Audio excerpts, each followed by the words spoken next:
हस्तिनापुर के दरबार में, जहां सत्ता और राजसी वैभव की चमक हर आंख को मोहित करती थी, अचानक हवा में कुछ अजीब सी सनसनी फैल गई। ऐसा लगता था जैसे किसी ने दरबार के भीतर मौत की साया डाल दी हो।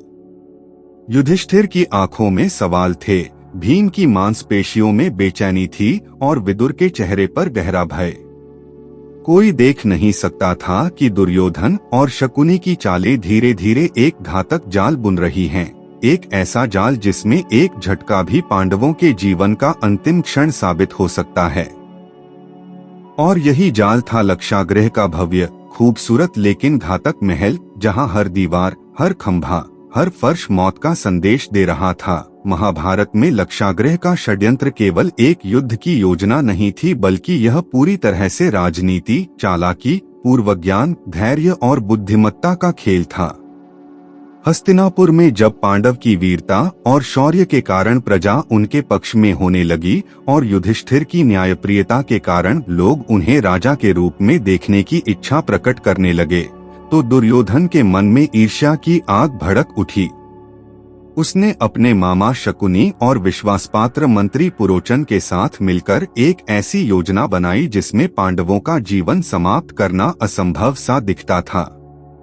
सबसे पहले दुर्योधन ने आदेश दिया कि वारणावत नगर में एक भव्य महल बनवाया जाए, जिसे देखने में स्वर्ग समान सुंदर और सुरक्षित लगे, लेकिन उसके नींव, दीवारों और छत में लाख, घी, तेल, राल, मूंज और अन्य अत्यंत ज्वलनशील पदार्थ डाले गए ताकि एक छोटी सी चिंगारी महल को धधकते हुए राख कर सके। इस महल के निर्माण का कार्य पूरी तरह गुप्त रखा गया और पुरोचन को इसे पूरा करने का जिम्मा सौंपा गया। पांडवों को वारणावत मेले में भाग लेने का आदेश दिया गया और उन्होंने अपनी आज्ञा का पालन करते हुए यात्रा शुरू की। विदुर, जिन्होंने हमेशा धर्म और बुद्धि का मार्ग अपनाया, पांडवों को गुप्त रूप से चेतावनी दी कि उनका जीवन खतरे में है। उन्होंने संकेत दिया, जो जीव बिल बनाकर रहता है वह अग्नि से बच जाता है। युधिष्ठिर ने इस संकेत को समझा और पांडवों ने योजना बनाई कि वे महल के अंदर प्रवेश करेंगे, लेकिन चतुराई से अपनी सुरक्षा सुनिश्चित करेंगे। जैसे ही पांडव महल पहुंचे, उन्होंने देखा कि यह भव्य और आकर्षक था, लेकिन भीम ने दीवार को छुआ और महसूस किया कि यह पत्थर नहीं बल्कि ज्वलनशील सामग्री से बना है। पांडव समझ गए कि यह महल उनके लिए मृत्यु का जाल है। पांडवों ने दिन में सामान्य जीवन जीने का दिखावा किया। वे हंसते, खेलते, उत्सव मनाते, नगरवासियों से मित्रता रखते ताकि कोई संदेह न करे। रात के समय पांडवों ने सुरंग खोदने का कार्य शुरू किया। भीम और खनिक ने मिट्टी खोदी, अर्जुन, नकुल और सहदेव ने मार्ग सुनिश्चित किया और युधिष्ठिर ने योजना की निगरानी की। सुरंग खोदते समय पांडवों ने सावधानी बरती ताकि मिट्टी खोदने की आवाज नगर में न सुनाई दे।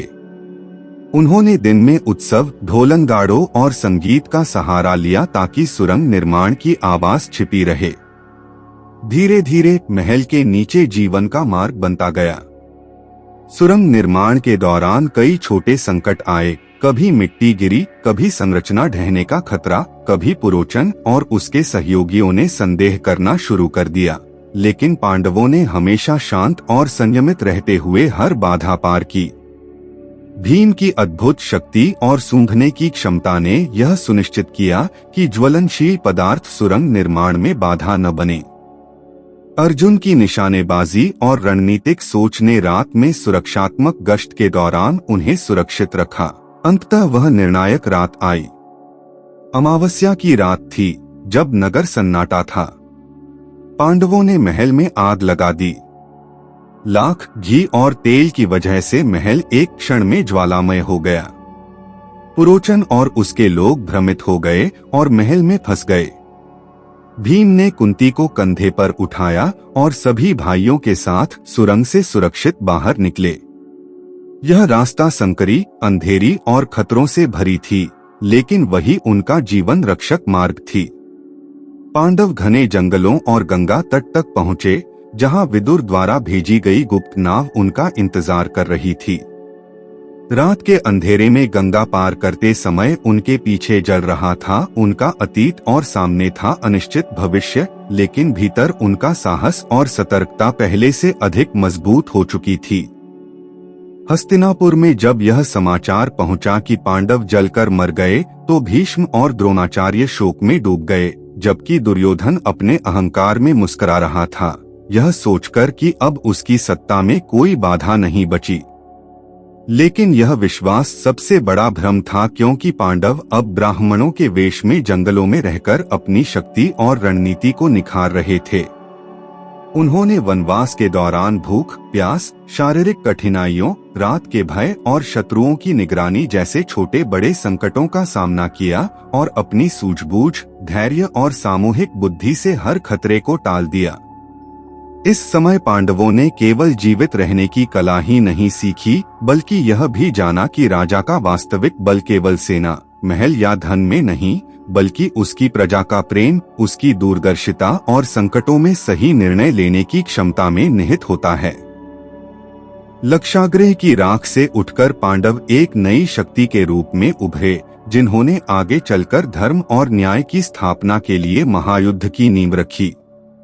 इस घटना ने यह साबित किया कि चाहे कोई भी अधर्मी योजना कितनी भी भव्य और निर्दयी क्यों न हो, धैर्य, बुद्धि, रणनीति और अपनों पर भरोसा हमेशा विजय सुनिश्चित करता है।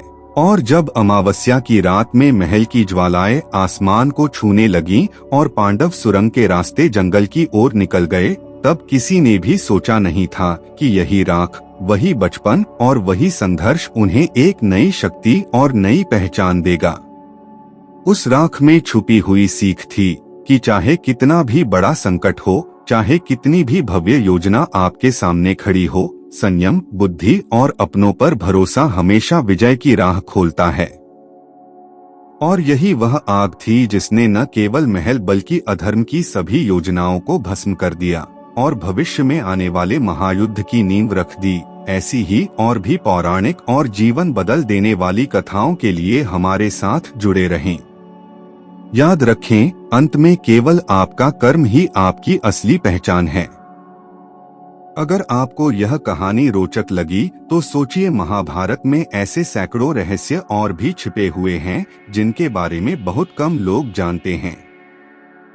अगली कहानी में हम महाभारत के उन्हीं अनसुने और रहस्यमय रहस्यों को जानेंगे, इसलिए चैनल को सब्सक्राइब करना मत भूलिए, क्योंकि अगली कहानी शायद आपको और भी ज्यादा चौंका दे।